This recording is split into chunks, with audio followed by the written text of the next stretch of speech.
Hello student, आज हम लोग पढ़ेंगे भौतिक विज्ञान के कुछ महत्वपूर्ण डेरिवेशन के बारे में।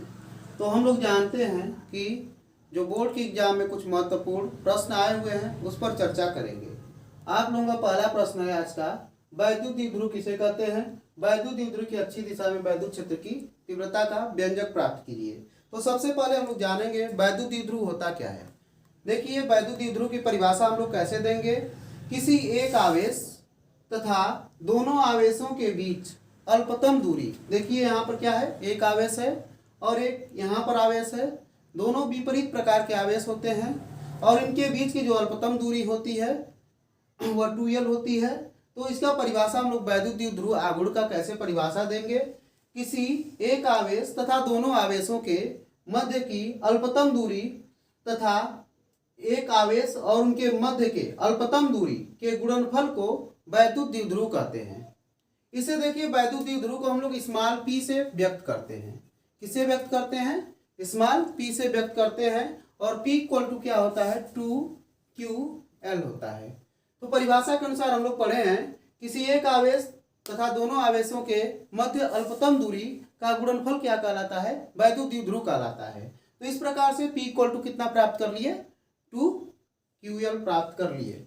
तो चलिए अब हम लोग डेरिवेशन करेंगे वैद्युत द्विध्रुव की अच्छी दिशा में वैद्युत क्षेत्र की तीव्रता। इसका डेरिवेशन सबसे पहले करने के लिए हम लोग कुछ चीज़ों को जान लेते हैं। इसके लिए मान लेते हैं कोई दो बिंदु आवेश ए और बी हैं। ए और बी पर रखे गए हैं -q और +q। तो जिनके बीच की अल्पतम दूरी क्या है? 2l है। ये वैद्युत द्विध्रुव रखा गया है, निर्वात में रखा गया है, जिनके बीच की दूरी कितना है? 2l है। और किसी बिंदु P पर क्या करना है? वैद्युत क्षेत्र की तीव्रता की गणना करना है। तो देखिए, मध्य बिंदु O से जो बिंदु P है उसकी दूरी कितना है? R है। R दूरी है। अब बताइए, यहाँ पर हमारा +q आवेश है। +q आवेश से P की जो दूरी होगी यह कितना हो जाएगा? यह हमारा देखिए दो भागों में बराबर भागों में बढ़ जाता है, l है। अब इसके बीच की जो दूरी होगी B से P के बीच की दूरी यह हो जाएगा R - l हो जाएगा। और देखिए, अब ये से -q आवेश अगर लिया जाए, -q आवेश के कारण कितनी दूरी हो जाएगी? यहां से लेकर के यहां तक की जो दूरी होगी R + l होगी। अब चलिए निकालते हैं E1, यानी बिंदु P पर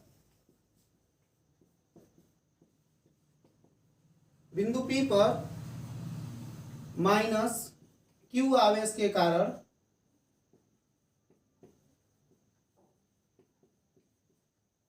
वैद्युत क्षेत्र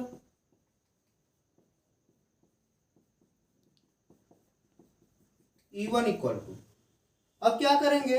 वैद्युत क्षेत्र किस पर निकालेंगे? P पर E1 के कारण। तो E1 देखिए किसके कारण लग रहा है? तो जो E1 कार्य करेगा +q के कारण करेगा। तो निकालेंगे, हम लोग जानते हैं वैद्युत क्षेत्र का जो व्यंजक होता है 1/4 pi epsilon naught into q/r² होता है। इसके बीच की जो दूरी दी गई है, देखिए +q से r - l दिया गया है, r - l का स्क्वायर। डायरेक्शन भी देखेंगे क्योंकि वैद्युत क्षेत्र की जो तीव्रता होती है सदिश राशि होती है। डायरेक्शन किस साइड है? ध्यान देंगे, बीपी के डायरेक्शन में है, पॉजिटिव है। E1 देखिए इस साइड जा रहा है, तो किस डायरेक्शन में हो रहा है? बीपी दिशा में। अब इसी प्रकार से हम लोग ज्ञात करेंगे E2 ज्ञात करेंगे 1/4 पाई एप्सिलॉन नॉट इंटू, किस कारण हो रहा है? -q आवेश के कारण। देखिए E2 किस डायरेक्शन में काम कर रहा है? निगेटिव डायरेक्शन में काम कर रहा है। तो माइनस और माइनस मिल करके क्या हो जाएंगे? प्लस हो जाएंगे। ये भी कितना हो जाएगा? प्लस हो जाएगा। तो q बाई, देखिए इसका जो दिशा है यानी कि जो दूरी है r + l है, जो दूरी है r + l है, तो कितना हो जाएगा? r + l का होल स्क्वायर। किस डायरेक्शन में है? इसको ऐसे कहेंगे PA की दिशा में।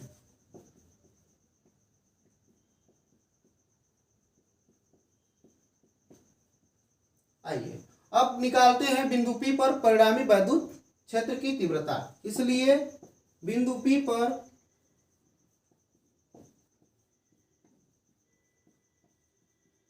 परिणामी वैद्युत क्षेत्र निकालेंगे। वैद्युत क्षेत्र की तीव्रता equal to E1।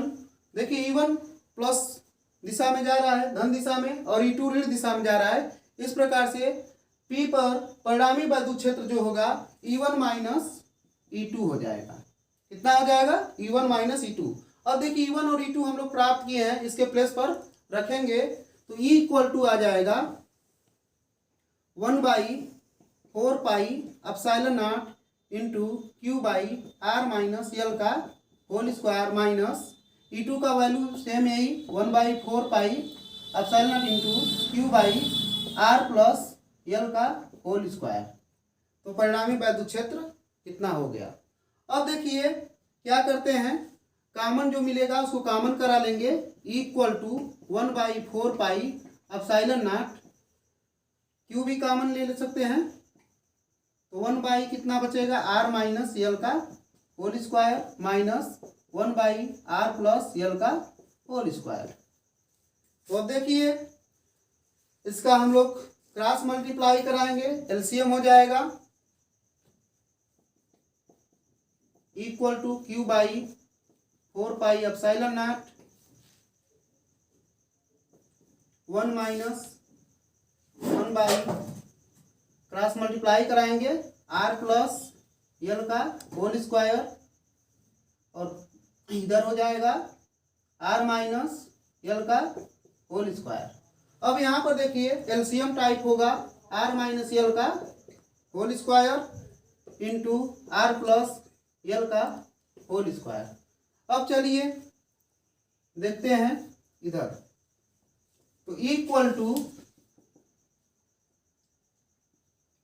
Q/4 pi epsilon naught into, इसका विस्तार करते हैं वर्गांतर वाले वर्ग वाले फार्मूले पर, R square plus L square plus 2RL।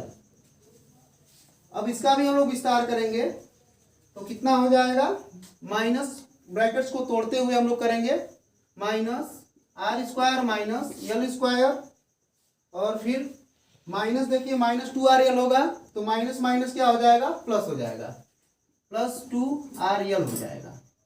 और पूरे का बट्टा इसको हम लोग एक साथ रख लेते हैं, R माइनस L और फिर R प्लस L का बाहर हम लोग होल स्क्वायर कर लेते हैं और ब्रैकेट्स क्लोज कर लेते हैं। तो इक्वल टू आ जाएगा Q/4 पाई एप्सिलॉन नॉट, देखिए R स्क्वायर से R square cancel, L square से L स्क्वायर कैंसिल, 2RL कितना हो जाएगा, 4RL हो जाएगा। तो यहाँ पर देखिए R प्लस L और R माइनस L हम लोग जानते हैं R square minus L square होगा, R square minus L square, इसका क्या हो जाएगा, 2 हो जाएगा पावर। अब देखिए हम लोग जानते हैं कि अब चूंकि इसके लिए क्या कहा गया, अल्पतम दूरी कहा गया है, चूंकि R की अपेक्षा अगर L को देखा जाए तो बहुत ही निम्नतम राशि है, इसलिए L को हम लोग छोड़ सकते हैं। यहाँ पर लिख सकते हैं चूंकि L is very very less than R, L क्या है, R से बहुत ही छोटा है, इसलिए L को हम लोग क्या कर सकते हैं, R की तुलना में बहुत ही नगण्य मान सकते हैं और उसको छोड़ सकते हैं। इसलिए E इक्वल टू हो जाएगा Q/4 pi epsilon not 4RL by कितना हो जाएगा, L को तो छोड़ दिए, R की पावर कितना, 4 घात हो जाएगा। देखिए एक R से यह कट जाएगा, 3 R बचेंगे, यानी R की पावर 3 बचेगा, equal to Q/4 pi epsilon naught. तो देखिए Q को भी हम इसके साथ दे रहे हैं, 1/4 pi epsilon into 4QL by RQ। अब देखिए हम लोग यहाँ पर पढ़े हैं P इक्वल टू कितना है, 2QL है, P इक्वल टू कितना है, 2QL है, तो इसको इस रूप में बदलने का प्रयास करेंगे। इक्वल टू बदलेंगे तो 1/4 pi epsilon naught into 2 QL लिखा जा सकता है RQ, इतना लिख दिए। अब देखिए 2QL कितना आ गया, 2QL P के बराबर है। कितना है, P के बराबर है। इक्वल टू हमारा डेरिवेशन में आया 1/4 pi epsilon naught into 2P/r³। यही डेरिवेशन करना था। वैद्युत क्षेत्र की तीव्रता यही प्राप्त हो गई। अक्षीय स्थिति में equal to 1/4 pi epsilon naught into 2P/r³। आज के लिए इतना ही। अब कल हम लोग रोज एक एक डेरिवेशन पढ़ेंगे। कल हम लोग अगले डेरिवेशन को पढ़ेंगे।